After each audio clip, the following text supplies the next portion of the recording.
Welcome, everyone. For this deep dive, we're digging into a case you flagged, one that's, well, truly haunting, the Black Dahlia Mystery. It really is. We're looking at the info provided to see why it still grabs people, Exactly. So the core story starts January 15th, 1947, Los Angeles. Right, that's when this discovery was made. A young woman's body found in a vacant lot.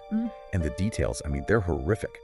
Brutally mutilated. And she was identified pretty quickly, wasn't she? 22-year-old Elizabeth Short? An aspiring actress. And the press, well, they ran with it. The name Black Dahlia stuck almost immediately. So our aim here, using the material you shared, is to pull out the key facts, the things we do know, and also, maybe more importantly, the big questions that just won't go away. And right off the bat, the sources really emphasized the media storm around this. It was intense. You have to imagine the pressure on the LAPD at the time. Absolutely. Yeah. And you wonder, how did that kind of spotlight affect the actual police work? Did it help? It's a good question. The sources mention a flood of tips coming in. Even, disturbingly, people claiming to be the killer. Yeah, it sounds like chaos.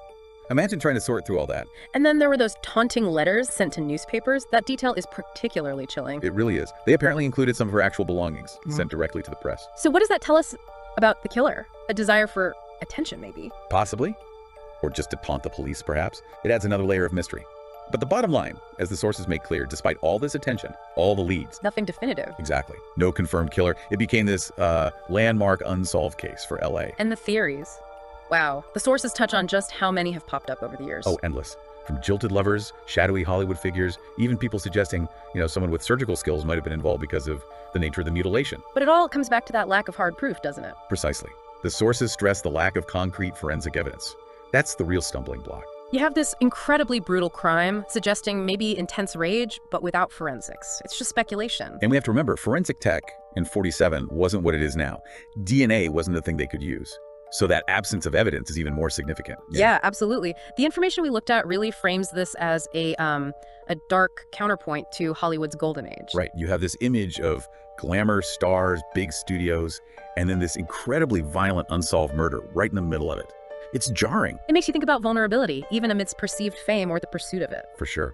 And it's fascinating, isn't it, how this one case continues to echo decades later. It taps into our maybe darker curiosities, fame, tragedy, hidden darkness. And the fact that it's unsolved, that lack of closure seems key to why we're still talking about it. Definitely. That missing forensic link, as the sources consistently point out, is probably the main reason it remains a mystery. It highlights just how much investigation relies on that tangible proof. It really does. So when you pull back and look at everything, the gruesome discovery, the media circus, those disturbing letters, all the dead-end theories, and especially that lack of solid evidence. It leaves you with some big thoughts. It really does.